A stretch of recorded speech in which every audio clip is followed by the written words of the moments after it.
Bienvenue dans le podcast Se traiter en première classe, où chaque épisode est une invitation à explorer le voyage le plus significatif de ta vie, celui vers la version de toi-même qui te rend humble et fier.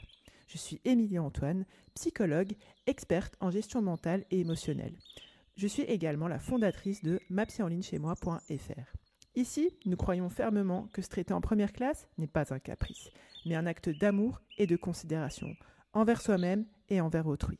Dans ce podcast, je te donne des clés pour dépasser tes croyances limitantes, tes blocages, tes autosabotages et faire évoluer ton mindset et ta gestion émotionnelle sans souffrir et sans galérer. Télécharge ton guide de questions prémaritales avec le guide offert qui va te permettre de décrypter ton prétendant avant le mariage. L'idée, c'est que tu puisses adopter une méthode garantie pour être sereine dans ton choix. Rends-toi sur mapsyenlignechaismoi.fr/guide et comprends la psychologie de ton prétendant. Utilise ces questions pour être confiante dans ton choix. mapsyenlignechaismoi.fr/guide. Habiba était une femme de principe, 30 ans, belle, instruite, dévouée à sa famille et à sa religion. Tout du moins, c'est ce qu'elle pensait. Jusqu'à ce qu'elle rencontre Mizan, le chauffeur de bus. Dès lors qu'il lui avait fait comprendre qu'il s'intéressait à elle, tout a commencé à couler. Mizan avait réussi à lui soutirer son Snap. Il a contacté Habiba. Au début, elle l'a rembarré car elle ne souhaitait pas échanger avec des hommes sur les réseaux sociaux. Elle en a parlé à une de ses collègues de travail. Celle-ci lui a rétorqué qu'on était en 2023, qu'il fallait passer par là pour apprendre à connaître un homme et que si Habiba repoussait tous les hommes, elle finirait seule. Habiba a commencé à douter. Ils ont commencé à échanger. Il lui a dit qu'il n'avait jamais rencontré une femme comme elle et il lui promettait de venir voir ses parents. Il lui avait dit que jusqu'ici, il n'avait rencontré que des michetonneuses et elle voulait plus ou moins inconsciemment lui prouver que toutes les femmes n'étaient pas comme ça. Le temps passait. Parfois, ils s'écrivaient pendant des heures, parlaient de leur vie, de la religion, des épreuves, et parfois, Mizan disparaissait pendant 48 heures sans explication. Elle l'attendait, elle suffoquait. Elle, qui avait été une étudiante sérieuse et une employée investie, a commencé à être distraite. Mizan lui avait dit qu'il n'avait pas encore eu le courage de venir lui demander sa main, car il savait que le père de Habiba était quelqu'un d'exigeant. Elle, qui avait toujours eu et qui avait de bonnes relations avec sa famille, a commencé à nourrir de l'animosité envers eux. Plus le temps passait et plus elle devenait nerveuse. Elle lui avait envoyé des photos d'elle alors que c'était contraire à ses principes. Ils s'étaient rencontrés au parc plusieurs soirs après le travail et les choses avaient dérapé. Les choses lui échappaient en même temps que ses craintes d'être abandonnée grandissaient. Elle avait peur de décevoir autant qu'elle se sentait déçue d'elle-même. Et Mizan se faisait de plus en plus rare, jusqu'à ce qu'elle apprenne qu'il s'était marié avec une cousine éloignée pendant l'été. Et je suis certaine que cette histoire, tu as déjà l'impression de l'avoir lue et entendue des dizaines, pour pas dire des centaines de fois. Et tu sais quoi, moi aussi. Pourtant, c'est la réalité. On est pleine de bonnes intentions, mais nos failles prennent le dessus et on ne parvient plus à maintenir nos valeurs et nos principes face aux hommes. Bienvenue dans ce 50e épisode du podcast Se traiter en première classe. Dans cet épisode, nous allons mettre à plat sans tabou les croyances limitantes qui poussent les femmes à faire passer les hommes avant leurs principes. La première croyance limitante que je voulais te partager, c'est la suivante.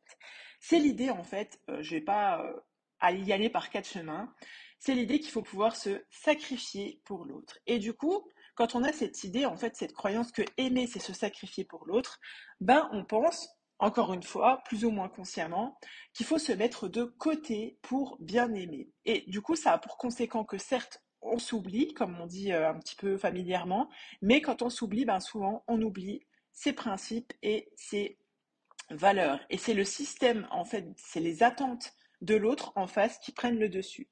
C'est par exemple dans cette histoire, alors qui n'est pas fictive, hein, que j'avais remaniée de sorte qu'elle soit la plus neutre possible, mais qu'on m'a partagée pas mal de fois. C'est ce qui peut pousser en fait à, comment dirais-je, à répondre aux attentes d'un homme. admettons que toi, tu ne souhaites pas, par exemple, avoir des relations sexuelles avant le mariage, etc. Ben lui, il est en mode, il attend clairement ça, et du coup, toi, tu fais passer ça, tu sacrifies tes valeurs et tes principes, parce que tu penses plus ou moins consciemment, mais généralement c'est très inconscient qu'il faut se mettre de côté pour pouvoir bien aimer, si je peux dire ça comme ça. Une autre croyance limitante que je voulais partager avec toi dans ce podcast, c'est le fait que tu penses que tu dois prouver que tu n'es pas comme les autres. Et là, typiquement, dans la petite histoire que je vous ai partagée, c'est ce qui pousse Habiba, par exemple, comme Mizane, dans cette histoire, lui a fait miroiter qu'il avait rencontré que des, entre guillemets, des michetonneuses, etc. Donc, tu t'appelles ce genre de femme comme tu veux. Et ben, du coup, elle veut lui prouver qu'elle n'est pas comme ça. Et du coup, elle pense qu'il faut pouvoir tout donner pour être choisi, toujours être disponible, régler les problèmes, être à l'écoute. Et et ça pousse aussi à se mettre de côté, à s'oublier et à passer plutôt en mode sauveur qu'en mode en fait, toi, tu es là pour trouver un homme sérieux pour pouvoir partager ta vie avec lui. Et là, les rôles sont complètement choqués, si je peux dire ça comme ça. La troisième croyance limitante qui te pousse plus ou moins consciemment à faire passer les hommes avant tes principes et tes valeurs, c'est le fait que tu as, alors ça c'est l'émotion qui en résulte, mais c'est la peur de finir seul. Et la croyance qui vient sous-tendre ça souvent, c'est l'idée que si un homme ne te choisit pas, eh bien ton futur va être empreint de solitude et d'échec. En soi, ce sera un échec. Et quand tu as peur de finir seul, bah forcément, tu es plus encline à repousser en fait à chaque fois tes principes, tes exigences, tes valeurs, euh, euh, pour un homme tout simplement, pour l'attention d'un homme, je devrais dire plutôt. La quatrième croyance limitante que je voulais partager avec toi, qui pousse les femmes à faire reculer ou voire même à renier leurs principes et leurs valeurs pour avoir l'attention d'un homme, c'est le fait que tu penses que seul, tu ne vas pas y arriver. Alors c'est très proche de la peur de finir seul, c'est souvent connecté, mais l'idée c'est que tu crains que tu ne puisses pas en fait subvenir à tes besoins sans lui. C'est-à-dire que tu te représentes que tu n'es pas en capacité de gagner ta vie, tes parents entières, que sais-je, d'une manière ou d'une autre, tu as l'impression que tu n'as, non seulement actuellement tu n'as pas de sécurité financière, si je peux dire ça comme ça, au matériel, mais tu te donnes même pas l'opportunité de pouvoir développer et construire des compétences qui pourraient contribuer à ce que tu obtiennes ta subsistance par toi-même. Et du coup, t'es en mode, bah, il faut absolument un homme pour pouvoir subvenir à mes besoins. Attention, je suis pas en train de dire que c'est pas le cas, si je peux dire ça comme ça. Tu peux choisir, en fait. Là où je voudrais t'emmener, c'est que tu choisis que l'homme subvienne à tes besoins. Par exemple, tu te maries, etc. Et tu considères que c'est à l'homme de payer le loyer, c'est à lui de subvenir aux besoins de sa famille. Ça, c'est ok.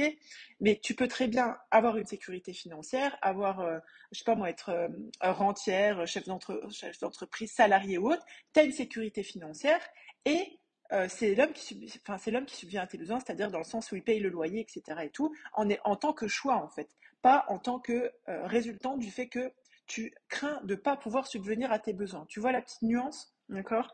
La prochaine croyance limitante que je voulais partager avec toi et qui montre qu'une femme serait encline, qui peut prédire, enfin le terme n'est pas très adéquat, mais je pense que tu as compris ce que je veux dire, qu'une femme va pouvoir être encline à mettre ses valeurs et ses principes de côté, c'est le fait d'avoir peur du jugement. Donc là, c'est, comment dirais-je, la phrase qui survit en toi en dépit du fait que tu ne l'aies pas choisi, c'est l'idée qu'il vaut mieux être mal accompagné plutôt que seul. Et pourquoi souvent? Parce qu'on se dit, bah tiens, si je suis seule, si je finis seule entre guillemets, bah on va me juger, on va me dire que je suis pas assez facile à vivre, je suis trop exigeante, j'ai un mauvais caractère, je suis une vieille fille, etc.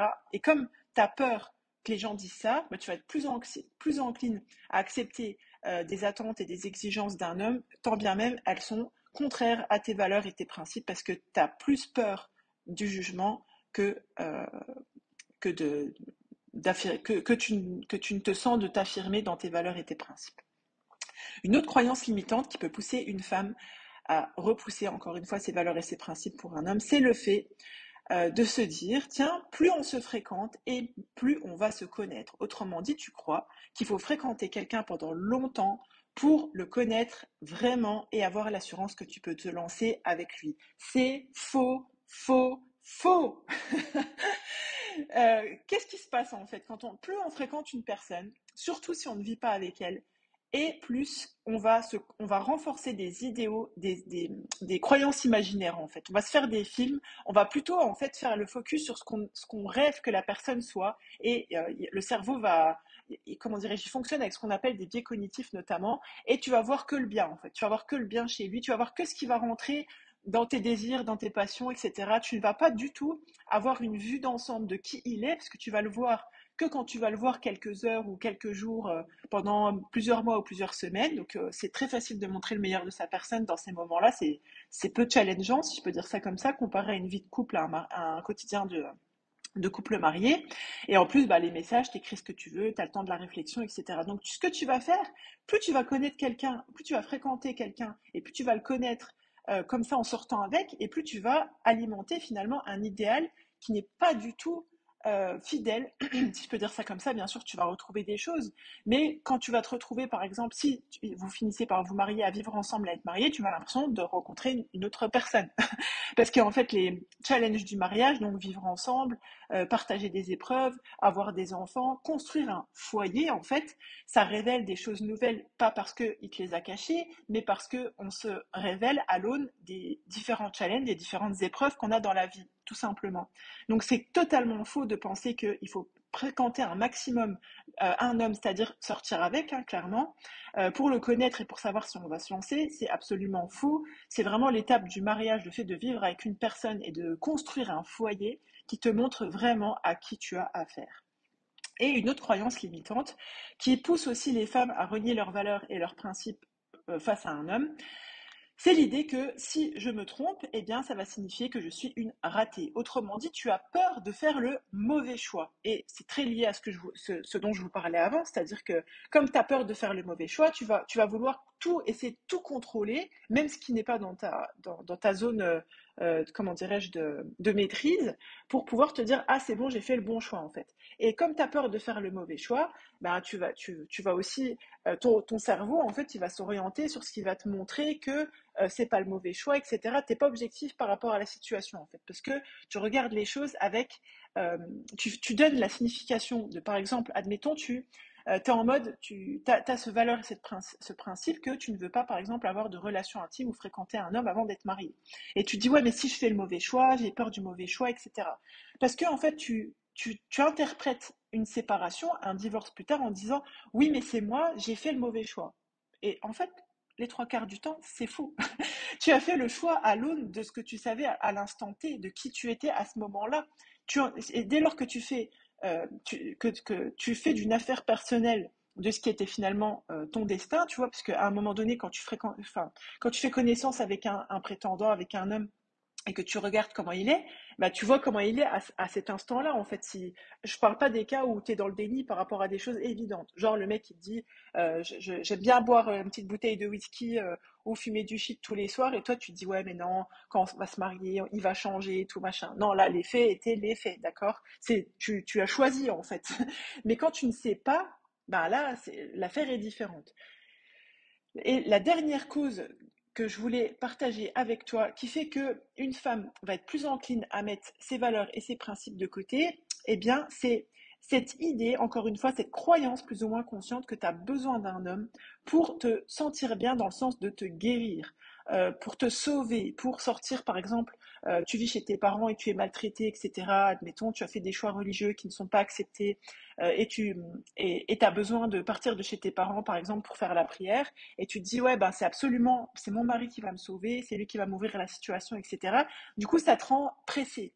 Ça te rend pressé, ça te rend needy, t'es dans le besoin et t'es plus encline à mettre des choses de côté parce que pour toi, à ce moment-là, c'est comme une question de survie euh, que d'être choisi par un homme, pardon, euh, et de te marier d'être choisi déjà, sans parler de mariage. Du coup, bah, tu vas être plus encline à lui faire plaisir, répondre à ses attentes, tant bien même, en fait, elles ne correspondent pas à tes valeurs et tes principes.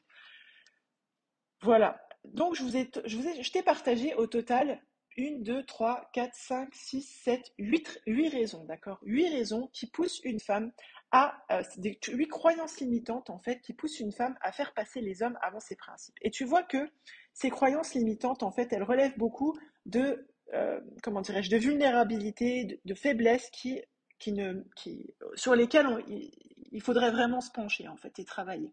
À cet effet, pour te soutenir justement, parce que je suis passée par là et j'ai accompagné énormément de femmes qui sont passées par là, j'ai créé le guide qui s'appelle le guide pour choisir sa moitié. C'est un guide qui est offert.